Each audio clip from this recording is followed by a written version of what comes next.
part of, I noticed a number of years ago. Oh, so we're on. Hi, friends. I'm Scott Wakefield, lead pastor of First Christian Church of Greene County, and I'm here tonight with Dale Thompson. And we're going to have a coffee convo. Awkward pause. Coffee convos is an opportunity to have some good conversation with some good friends. And that means, technically, Dale, you qualify as a good friend. We're a good friend. Yeah. We're a long-time friend. We are. So that qualifies. Friendly reminder, we are live, as you could tell by that very smooth introduction. So let us know you're here. Jump in the comments. Who says that we know what we're doing? Not me. So direct the conversation, ask some questions, and we'll get to know Dale and the story of God's work in his life and all that good stuff. So thanks for coming. Good to be here. How many times did we have to ask you before you said yes? Several. And then Nathan gave me a list of days that were available, so I figured at some point he wasn't going to quit. So that's about how it works around here. We just keep hounding people until their willingness breaks. It is interesting, to watch. It is. And it is. And I hated to follow Sam because she did such a good job. She did a great job. Yeah, you're going to have to say a couple of controversial sounding things in order to keep up. Things like, well, let's not rehash that. Let's not rehash and that. I was going to mention that too, but that made me not. So tell us, Dale Thompson. I've been warned, about not, no family secrets, no. You got a list of no-nos? Yeah, and don't try to be funny. So family secrets, don't try to be funny. What else? What other things? That evidently implies that, when I think I'm funny, I'm not. That's a possibility? Yeah. Oh, okay. All right. Any other things we're supposed to avoid that I can come back around to? Okay. No, don't think so. So family secrets it is. All right. So tell us, Dale Thompson, about who you are. How did we get to today? Growing up years. Give us some bio and history. Yeah, well, that's a long span of time. Well, I know we don't have that many years. So I was born in Fort Lauderdale, Florida, and my dad was in the Navy in World War II, and he was stationed there, and but grew up in a small town in southwest Iowa, Creston, and spent 22 years there. And, growing up, I thought it was a big town. And it's what you knew. 8,000, but and went to, and I think, I don't know if he's going to show up, I went to community college in my hometown, and then I really enjoyed college, and then I went to Northwest Missouri State. Okay. And I enjoyed that so much they asked me not to come back for a semester. Good. And then the Vietnam War was on, so, since I was out, then I needed to do something. So my cousin talked me into joining the Navy on the buddy program where, you could be stationed together. And so we went to get sworn in and went through the preliminaries, and then when they were swearing us in, my cousin wasn't there. What? Really? Yeah, and your buddy deserted you? After I got sworn in, I was walking past the cafeteria, and he was sitting in there drinking coffee, and I said, "What happened?" He says, "Well, I had asthma when I was young, and they wouldn't take me." Oh, really? I said, "Well, thanks for letting me know."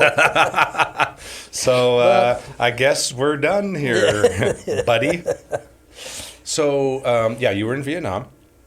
Yeah, two tours. Two? Mm. Okay. And you were in the Navy as a CB. What's a CB? Explain that to the young kids. Construction. Okay. That was my civilian background was working with in a with a contracting company, and and I had two uncles that were Seabees in World War II. Oh, really? And, and I saw John Wayne in the movie, and that, but he died, though, in his. But John Wayne was actually very much a cultural force for going into the service. Yeah, and well, he was a Marine, a Navy guy, and, he checked all the boxes. I don't think he was an Army guy, though, but it was an experience. I'm sure. Then after that, I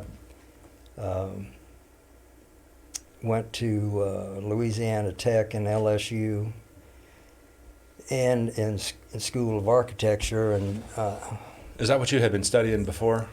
Were you thinking architecture? I wasn't just studying, I was partying, but so when you started studying, it was architecture. Yeah. Because with the contracting company in my hometown, I did some work for them, doing some houses and little things, and I didn't know what I was doing, but I did them anyway. And how else do you learn? Yeah, well, and then I happened to get on with a contracting company in Gulfport that they had a home building division as well, and did some house plans for them. And every day, at least in the morning or in the evening, I had to go past job sites and talk to the people who were building the houses. And then they would say, "Oh, here comes that architect." Oh, really? Yeah. Said, "How do you expect to get that washer and dryer through a 2-foot door?" And things like that. So you get the and I was learning more. Yeah. Doing that. LSU was just concerned with 10-story buildings and such, and and I didn't. That not anything that I was interested in. Is that commonly what architecture school sort of prepares you for? Commercial, yeah. More the commercial, industrial, big building stuff? Huh. And so you were in the construction business, hearing the guys at the ground level say, so what's your plan for this, Smarty Pants? Really? Yeah. That's cool. Really. Yeah. It's humbling, and especially when you really thought you'd done a wonderful job, you know, and then they let you know that maybe it wasn't quite so cool. And, but it was a good experience, and worked for them for several years, and then his company went belly up for various reasons, but then I started doing house plans on my own then, and that's when you started on your own? That's when I started, yeah. And was that in Mississippi? In Gulfport, yeah. Okay, yeah, cool. So that was the next 22 years of my life was in Gulfport, and I remembered you'd been there for a good while, but I couldn't remember how long. Well, I kind of for a while there was breaking up my life in 22 years. I was in Creston, Iowa for 22 years. Then I was in Gulfport, Mississippi in Biloxi for 22 years. And then in 1990, Karen and we'd been looking for 5 years because we really didn't like it. I grew up in Iowa. She grew up in Maryland, basically, and her family's from Ohio, so you change a season, and in Mississippi Gulf Coast, they're just, it's hot. It's one big long season. Very warm, just and a lot of bugs. Degrees of warmness. And so we started out in western Kentucky looking, and just started moving east. Yeah. Because I didn't want to get too far north because of the winters. Yeah. And whenever we'd find a place, her parents were going to move as well, and they wouldn't but they liked this place. So then we go look at that place, and we just kind of leapfrogged across and ended up in the Eastern time zone, which I really didn't want to do because I didn't think I'd ever see the news again. Go from 10 o'clock to 11. I didn't think I could stay up that late. But I just remember thinking as a kid, because when I started to watch sports and be aware of the time thing, we were in Pacific time zone. And I always thought, man, it's just always so late. But I sure wouldn't want it to be crazy early. As a kid, I remember thinking that even then. So you came to Greenville, Greene County when? In August of 90. 90.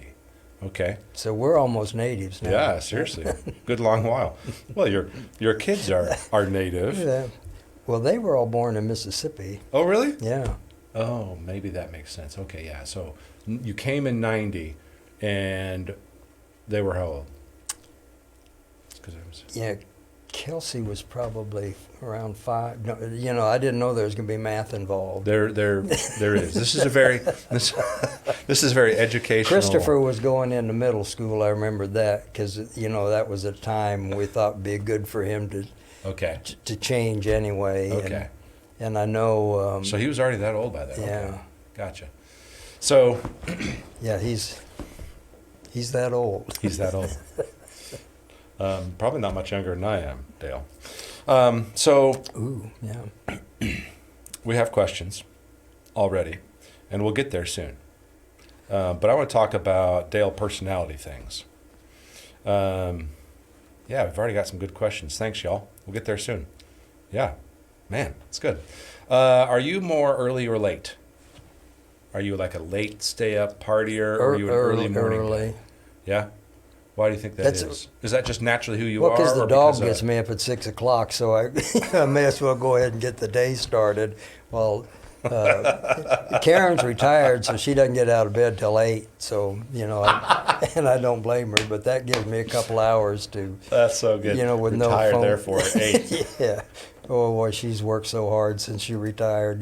That's why I'm not retiring, because then too many responsibilities and jobs to do. Yeah. So you're an early riser, generally? Yeah. Yeah. Are you more breakfast or dinner? Now, is this going out or? Hey, I like to eat breakfast out, but dinner is. So breakfast out, dinner in. Yeah. So I don't eat that big a breakfast usually. No? Unless I go out. Yeah. I generally don't as much either, but if I do go out, yes, that makes sense. I think that's true with a lot of people. There was a couple of builders in Johnson City that I'd meet, and we used to meet at the Mountain View restaurant for breakfast, and then they quit serving breakfast. But you get 42 eggs and bacon and sausage and hash browns for $3.99. Just 42 eggs. How do you like your eggs? I'm a scrambled. Over easy. Ugh. Really? Yeah, just so the white is not, okay, yucky. All right, that's not. The yolk is loose, so. Yeah. A medium, maybe it's a medium. I could do maybe hard, but I'm a scrambled, well done, destroy them brown rubber. I like my eggs incinerated. A little spring to them. Yes, a little chew to my eggs. So what is a word or two or three that you would like one word or two or three that you would characterize as Dale Thompson personality?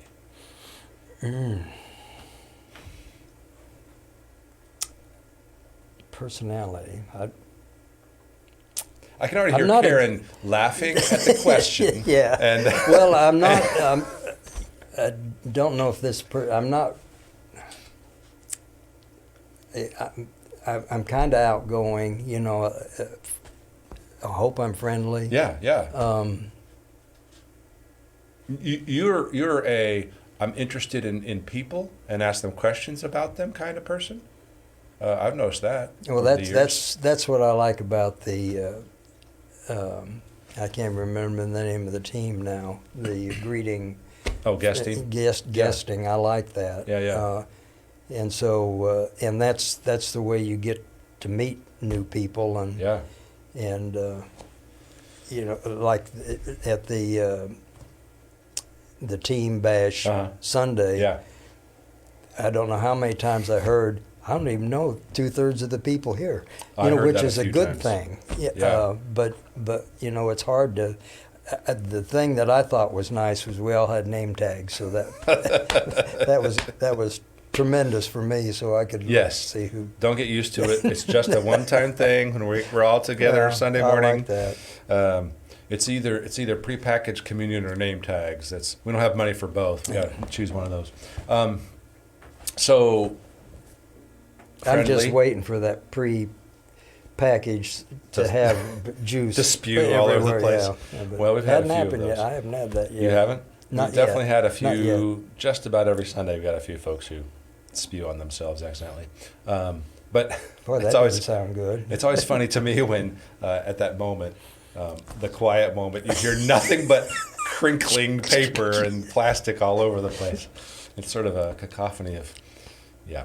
So you are, what would you characterize yourself as based on what you just said? Outgoing? You're not an extrovert Not necessarily? Not extrovert. Yeah. But you're interested in people. Yeah. Okay, so friendly. Actually, that makes me think of the story when Dale has been an elder at First Christian for a number of years, and we did that profile, that personality profile test. It's called the DISC profile, and my favorite part about it was that it said that Dale was refreshing to have on the team. I've heard that quite often. Yes, we came back to that often. Dale, you're so refreshing. You're just so refreshing. So we'll call that the first one, refreshing. What about some other ways about your personality? Who is Dale Thompson that we may not be aware of, or interesting, or it doesn't have to be that interesting. Don't worry. Yeah.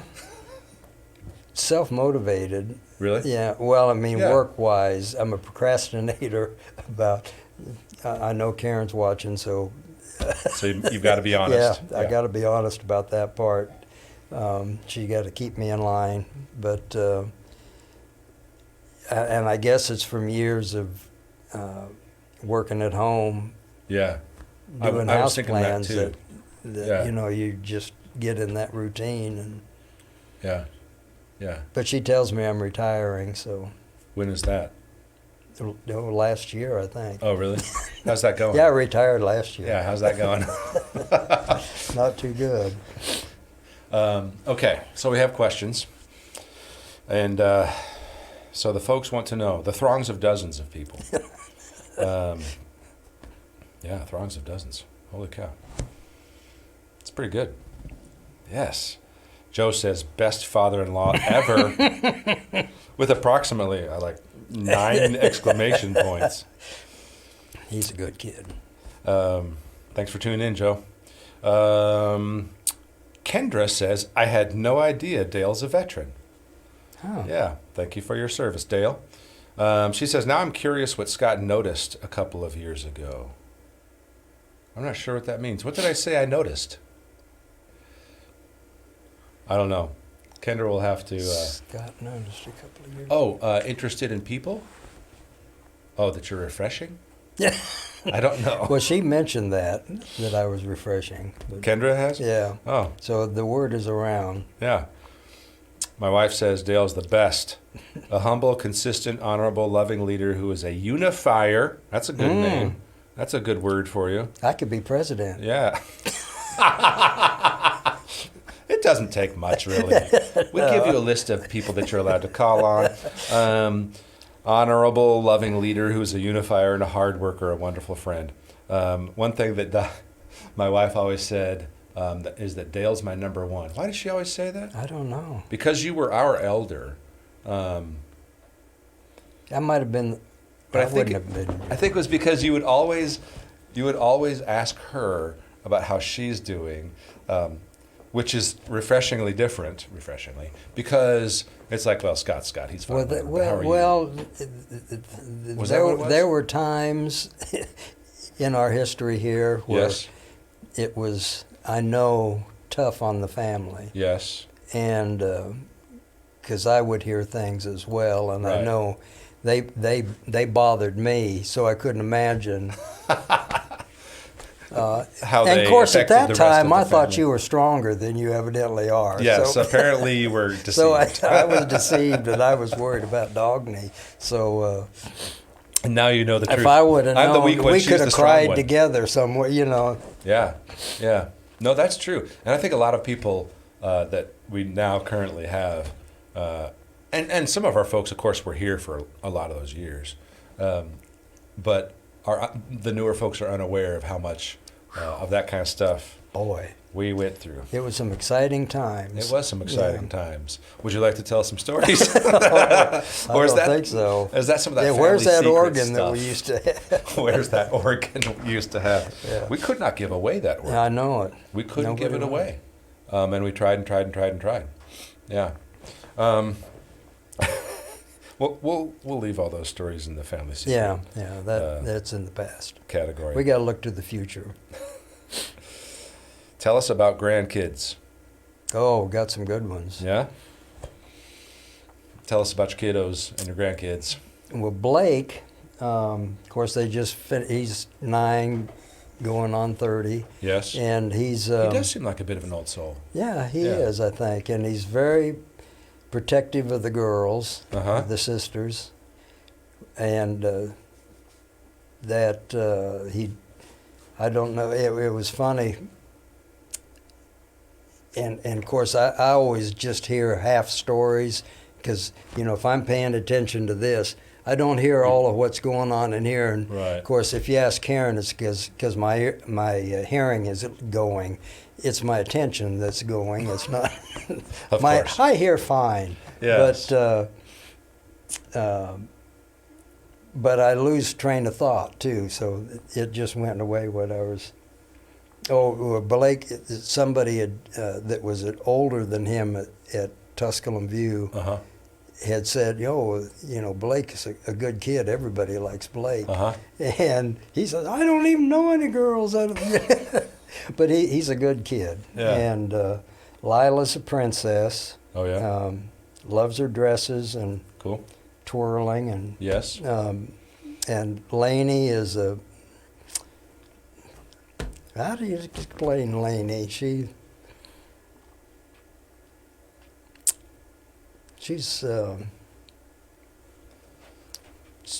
sweet, but I think She's got a little... I think she might be the athlete out of Oh, really? all of them. Yeah, Got a little competitive edge? Yeah, I think so. Does she seem to be like, I'm fighting for my place? Is I that don't part of think that, so. or No, just- she just got her place and She she got some knows fire? Oh, really? Got her place and she owns it and she knows it? Yeah. That's cool. Yeah. No, they're good. So, plenty of questions to come. Oh, and then there's Aiden and Austin also Uh-huh. from Christopher. And Austin's still trying to find his, he graduated from MTSU Really? Already? with some kind of music degree that he Okay. can't do anything with. And so he is, I don't know, he came back from Nashville when Christopher and Jennifer moved back from Cincinnati back down here and Okay. moved in with them. And he was taking accounting because he thought maybe he'd just be an accountant, and Yeah. he doesn't like that either. So he's Still trying to figure things out? he's 25-ish. So Okay. Wow. Aiden is in high school, and So all you got good kids, all good. Yeah. 5 Yeah. grandkids? Is that Mhm. right? Cool. How about your favorite high school sports to watch? That's a very specific question. What's your favorite high school sport to watch? I would have to say football. Oh, really? Yeah. I was going to expect you would say wrestling.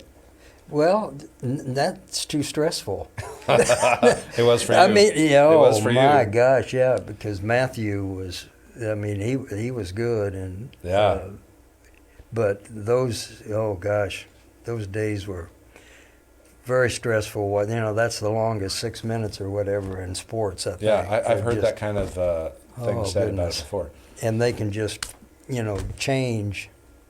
Quickly. Yeah. I did wrestling for 1 year in 8th grade to stay in shape for soccer, and it kept me in shape for soccer. Yeah, I can. And I swear I'd never do it again. I can remember one. He was gonna wrestle a kid from Morristown that I don't think the kid had been beaten, and Matthew yawns when he's nervous, and so he, and gosh, he was a stick, Yeah. That one, he's probably 119 pounds or something, but he getting ready for the match with this kid, and he was, of course, standing over there yawning, and this guy was standing there with his pregnant girlfriend, or what, and I thought, oh my goodness, he's going to wrestle a man over here, and that's one of the ways I used to think about a lot of guys in the wrestling team. Oh goodness, like, these guys, they look to me like they're 30. In case you don't know FCCers, their son Matthew, who sings at Afton on the worship team, was an all-state wrestler. Yeah, big time. So we still have lots of questions. So let's get through questions, and then we'll talk some serious things. Don't worry, we won't go too crazy. Let's see. What have you learned helping your son build a house this year? Patience. And I want it now. Close. Of course. He's getting close. Yeah, he should be moving in a week or so, but it basically it was timing of the year also with COVID and people not working and materials not being available, and so a lot of delays. Yeah, a lot of delays, and so it's probably things. taken a good 4 months longer than it should have. Wow. I want to come back to house building and architecture and stuff later there. And how to be on a ladder properly. I've learned that as well. I'm aware that you have. It took you a little while, apparently, to learn that lesson in life. Dale had a little accident. So, are you feeling okay, though? Yeah. Now your arm's all fine? Yeah. Really? Good. Dale and Karen are a power couple when it comes to serving in the team. Thank you for being an example for couples when it comes to serving in church. What's your favorite part of serving on the team? I think the interaction with each other. You know, of course, Karen is in the nursery for about the last 10 years or more. Yeah. But getting to know the people and you know what I them. do, I'm sashaying around visiting with folks and having a good time when she's back there. And so, she, and the thing I like is when, like we've been involved in serving lots of meals and stuff for teachers and that's true. Seniors, and we do that together, and there's a lot of couples that are involved in that. Yeah. And it's a good way to be involved, and you guys have done a lot. Your life group, you guys have done a lot, and you guys show up in those pictures, a lot of those outreach things. On Sundays, you're doing separate things typically, yes. Yeah. Good stuff. So how did you meet Karen? Just doing house plans and... Really? Yeah. Huh. Tell us more. What's that mean? You did a house plan for... Well, and actually we got to know each other more playing handball. Handball? Yeah. Really? That's racquetball. Oh, racquetball. Yeah. Okay. Yeah, not hand. I was going to say, they play a lot of handball in Gulfport, Mississippi. No, it's racquetball. Or Fort Lauderdale. There was a tennis club that we lived by that revamped some of their stuff to racquetball, and we played racquetball and. Alrighty. I've always appreciated that you've been so supportive through all the changes at FCC, and I bet you've seen plenty. What do you think have been the biggest, most radical changes that you've seen over the years? Because you're behind the scenes for some of them. Yeah. Of course, in a lot of that talking and discussion as elders. Well, and we were talking about this before the session that I would say the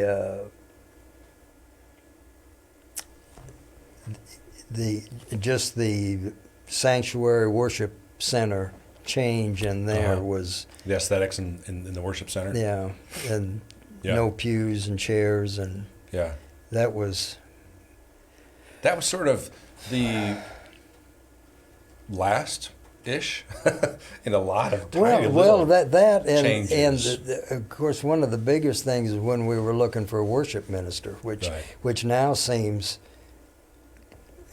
silly, to have insignificant been so to be about. such a big to do. Yeah. I had that conversation with somebody recently who's been a long time FCCer, and they said something about, I think it was Tommy, I can't remember who, but that the worship minister discussion, in a sense, was the biggest, most difficult thing we've ever done. Well, and in some ways, it was hit during a changing time where we were fortunate enough to have Gene prophet for so many years. Right. He volunteered his time. Right. We give him a little memorial, but he would give that back, but we got into a time where there was, you can't rely on volunteers to do that kind of thing. And I think it felt to people like we were perhaps somehow preemptively pushing him out. And when we were, more than folks were aware, helping raise questions that needed to be asked. Yeah, because Lord, we really appreciated him. Sure. And and his family, Jerry, and the work that they did. That's right. Gene was the patriarch of this whole place. Absolutely. Dale is refreshing to have on the team. That might be, is that Tommy, or I don't know. That's Kendra.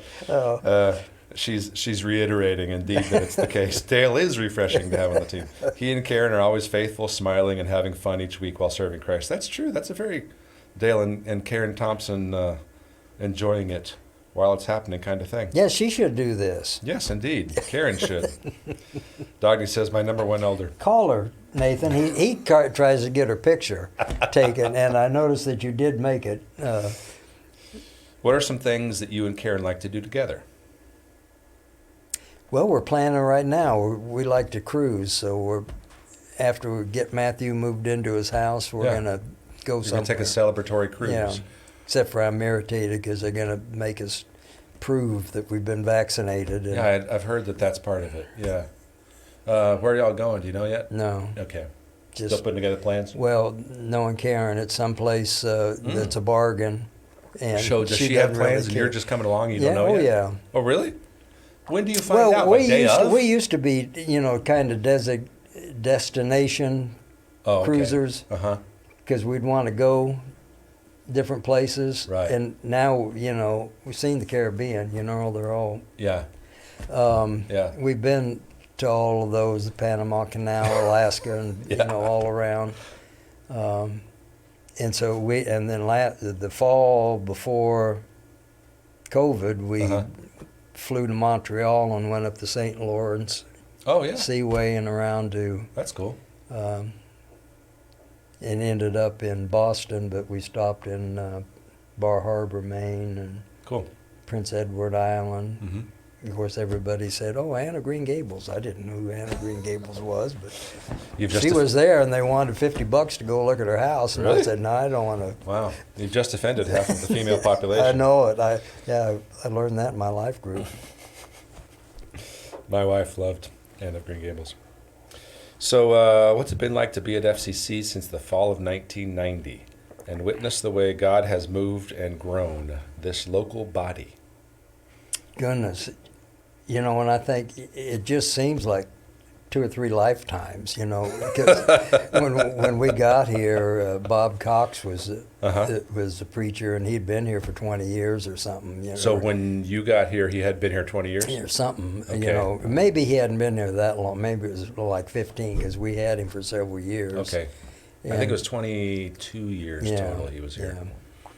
Yeah. And that was an experience. Yeah. Tell us about Bob Cox. Bob Cox was, he ran the show. Yeah. And great guy. Of course, they did some things that, we weren't aware of. We'd never heard of Hanging of the Greenes. Oh, right. And we moved here in August, and then in October they started talking about hanging of the Greenes. Who are these Greenes that were hanging? I asked Bob, I said, listen, we're new here, so tell me what the Greenes did, because we don't want to get in that same... So we don't do the same thing. Same thing. And, but he, you couldn't take a glass of water out of the fellowship hall through the church, Yeah. He ran it with a...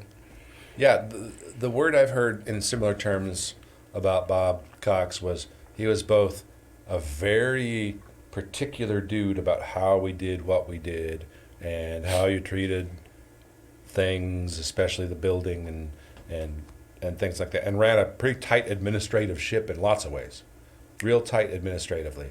But he was a super silly and funny, jokey kind of a guy. Well loved. Oh, yeah, for sure. Yeah.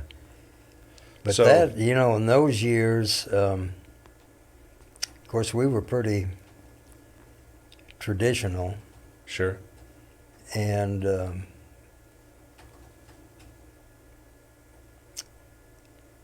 I don't guess any of that changed until you came aboard, really. Nope. Not much of it did at all. Yeah. And ours was gradual until it wasn't. Well, that just one thing seemed to lead to another as well, and you drug us into the 20th century, kicking and screaming. Perhaps that's a way to characterize it. Yeah. Have you ever shaved off your mustache? I must have at some point, but I don't. You think don't remember so. a time? Mm-mm. Yeah. I had a beard when, of course, I looked like, I don't know if Nathan put a picture up, but on my dive card, I had the beard down to here and hair longer than that when I met Karen. So I don't know what the attraction was. Well, it's because you looked like Jesus. Yeah, probably in that picture. Yeah, we call that the Jesus Dale picture. And then I remember her dragging me to meet her parents, and her dad is a Marine, and he. Oh, really? I'm sure he looked at me and thought, "Oh, wow, what's she dragging home?" But what would it take to shave off your mustache? I don't know. What's the offer? I don't know. I was just about to say. I wonder if somebody's making an offer because they're asking. No, it's kind of a.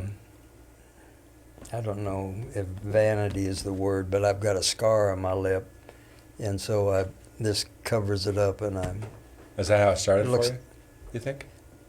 No, I got that when I was probably 10 years old. Okay. I was running through my uncle's barn chasing my cousin, and he had one strand of barbed wire across the, and it caught me right and flipped me. And do you think that's where you're thinking about, hey, let me grow a mustache? Did that start with the scar? No. No? My dad, I don't know him other than with a mustache. And so he always said, when I turn 40, I'm going to shave this thing off.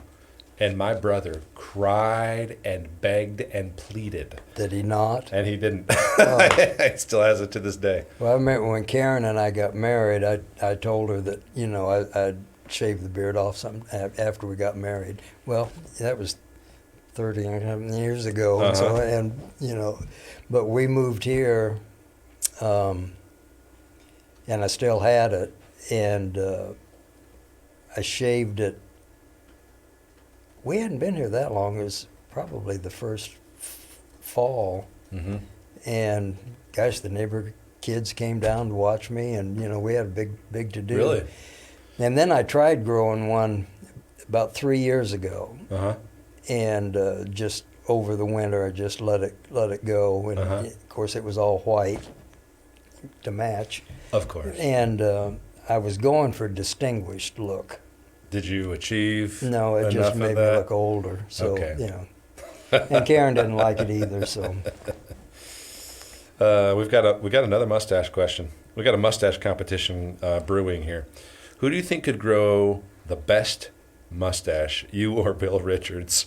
Oh, well, Bill, you know, you got to work on those. You Yeah, know, you do. yeah. That takes work. Yeah, I don't want to do that. That's too much. Yeah, Bill's got. And another one is Mark Sams. Mark Yeah, Sams. Mark Sams can do a good one, too. That's another good one too. Yes, indeed. we need to have maybe we should make that a part of like the team bash every year or something, like working up to it. Best beard or mustache. And those guys are both twice as big as I am, so. What keeps both of you, you and Karen, so actively serving when many step back as they approach retirement? I don't know. There's a need. And Karen, of course, she's looking after her parents that live next door. Yeah. And I can't tell any stories, but that can be challenging. And Sure.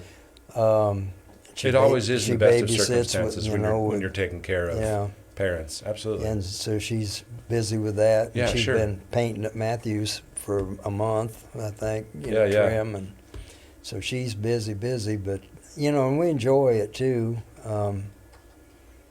But I don't know. Just looking at the need, I think, is. We always feel guilty if we're off on a Sunday. Because somebody else has to do it. Well, you have a sense, at least, of the importance of it happening, and you being in the mix. Well, for and that. she looks at she looks every week. Who's supposed to be where in the nursery and with the kids, and right. And if we're not going to be around, she worries about. Yeah. Because she knows, Charity's got. Yeah. I don't know if she knew what she was getting into, but I think she's learned. Yeah, she's learned what she's gotten into and how much work it is. You all serving over many years. See, and that's really been more recent. In terms of the serving on Sundays piece of it? Yeah. I mean, recent, the last 10 years. Right. I don't remember. Well, I'd served communion and that sort of thing before, but and we would do VBS and some of those things. Mm-hmm. But I don't know. There just didn't seem to be. I can't remember if she did any of the nursery and that sort of thing. Well, and on Sundays it used to basically be you're singing in choir. Yeah, she did or you're helping with the children, or you're doing something else that makes the service happen, like you talked about with communion or offering. One of the deacons or somebody like that who's doing those kinds of things. And there weren't lots of other things to do. I mean, there were certainly some things like helping make sure that guests greeting, handing out bulletins, that kind of stuff. And we'd have work days, where you'd come do bushes and. But it wasn't like what we do now, where on Sundays we'll invent a position for you and we'll make it happen. And if you're willing, week 2, we'll find a place for you. We'll pair you up with somebody, and we'll say, "Hey, grab a broom, come on over and help us." Well, see, and that's one thing I kind of balked when Kendra asked me if I would be a team leader or whatever for guest services, and I said, I'm not really much of a leader, but I knew there was a need, so I said that I would. Sure. And it's actually easier than. You come and the people who are normally there go do what they always do, and so the only thing you have to worry about is if there's not enough people, and gerrymandering HR yeah, issues are yeah. that's what we mean by leader, is helping manage a lot of that. Yeah, good stuff. What would you say for you, looking back over the course of your life and things you've been through in life, have been some harder things that prepared you for the future in ways that you didn't see at the time? Things looking back that were helpful, hard, but helpful for who you became and what you had to go through later. What are some ways God has used that in your life? I don't know. I've been blessed abundantly, and I don't remember a time that I was really worried about things. Mm-hmm. You're not a worrier. That's true. Well, I get a little bit anxious about certain things. Like coming here today, I really wasn't worried about the conversation part. I just didn't want to look like a 76-year-old man sitting here. So yeah, I think we got the light angles. I got the collar correct up. enough. Karen made me put a collar on. Oh yeah, that's good. And so the jowls don't hang too low or something. Yeah. Is that what that is? Yeah, but I don't know. There's different times. Like when my cousin talked me into the military. That was a time that was kind of stressful, but it is what it is, and so you go do what you're signed up for. And then when we were looking to move, I don't know. I've been blessed. Yeah. What being, how old were you when you went into the military? 22. 22. Okay, yeah, you mentioned. So I was an old man, Well, these 17, 18-year-old kids, and it just irritate me in boot camp because, they're also full of it. They were relatively young compared to you. I said, I can hardly wait till I get out of the military. I'm going to start a business of my own so I don't have to have a boss. Well, they don't realize that when you have a business of your own, everybody is your boss. Yes, indeed. And so you just traded one boss for hopefully dozens. Yeah, indeed, hopefully. And then when you've got those dozens of bosses, you got to keep their employees, and they're as much the boss as the client. You gotta produce the work. Yeah. Yeah. How many houses have you done? Hundreds. I don't know. I'm working on 10 now. 10 now? Yeah. What are some of your favorites and why, in terms of architecture and what you do? Well, a lot of it is because you're doing a lot. Is it all custom, or is it not? Yeah, mostly. Kind of. People come in with magazine pictures and some things, and they like the master bedroom and bathroom in this house, but they like the kitchen and living area in that house, but they like the look of the house to be this. Right. And it's just trying to meld all of those things together. And some, like today, I spent all day, I thought I was breezing through this house, and then I hadn't done one elevation, and I started doing that and realizing that the roof isn't really working. And so I spent all day and trying to keep the look of the house that they wanted, but make that so work. So that it structurally functions. Yeah. There are a lot of lessons and I there. think it's going to. So. Well, that's good. Yeah, this one has 7 bedrooms and 8 bathrooms, and oh yeah, it's 2 families that. Wow, that's not small. No. What's the largest number of square feet you've ever done in a house? Probably 10,000 square feet. Was that in Greene County? It was in Johnson City. Okay. Most of them are in the 2,000 to 3,500 square feet. Yeah. But I do whatever. Yeah. I do a lot, or did for Kelly Wolf in Jonesboro. Oh, yeah. And there was split four-year houses that he built all over. What is the most unique or weird thing you've ever been asked to make happen in a house?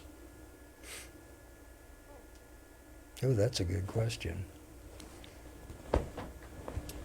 Matthew's balcony on his house. That's what I call the Dale Thompson feature in your houses. Well, and he that turret that you. That I'd done another house for some people, and when Matthew was going through the process of trying to think, what he wanted, because he'd not really done that. I mean, so I showed him that house.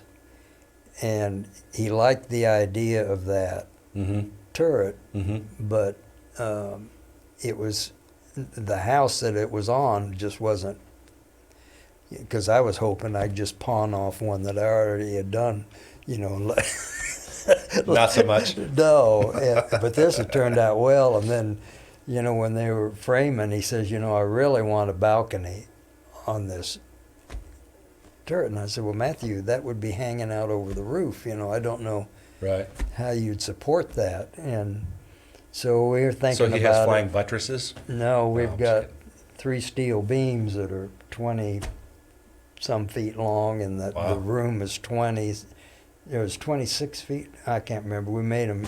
He's got an 8-foot by 20-foot deck out from this third story. Yeah. Super cool. Yeah, it's nice. You walk out on it in a nice little breeze. Yeah. You can look up the road and see the Barnellos' house. Have you met the Barnellos? Oh, yes. Art and Roxanne. Great folks. Yeah. It was really funny. Last week was my birthday, and we were just sat down. We always, and I've got to give kudos to Karen for this because she hates seafood, but she does me a low country boil for my birthday. Nice. We were just getting ready to scoop that slop up, and got a phone call from Roxanne, and there was somebody down in Matthew's driveway, and said they were having car trouble. The guy at the highway that lives right at the beginning of his driveway had called Roxanne and said, there's somebody down in there. And so she called us, and Joe says, be back in a minute. Nice. So Joe went over and picked up his neighbor that's 6'4", and and they went up and challenged the folks that had car trouble. And they had the trunk of the car up, and that's not usually what you do when you have car trouble. Yeah. And so he questioned them and got them to leave, and it's nice. But it's a nice neighborhood, and Oh, it's a lovely. I'm sure it's a lovely view from there. Yeah, on the cutoff. I wonder if the Barnellos called. Let's see, how long ago was this? I was driving with somebody on a ride along. I had a staff member with me because we were doing one of our bi-weekly one-on-ones, and I said, let's go drive. And so we went on the 107. I said, hey, that's Matthew Thompson's house, and drove up on this was probably 6 to 8 months ago. Still had the green on the outside. Yeah, that was there for quite some time. Yes, it was. Yes, it was. Yeah. Drove up and just said, hey, this is Matt's house, and came back down the driveway. And so maybe the Barnellos or someone might have seen us and called them too. Yeah, we put that little no trespassing sign up.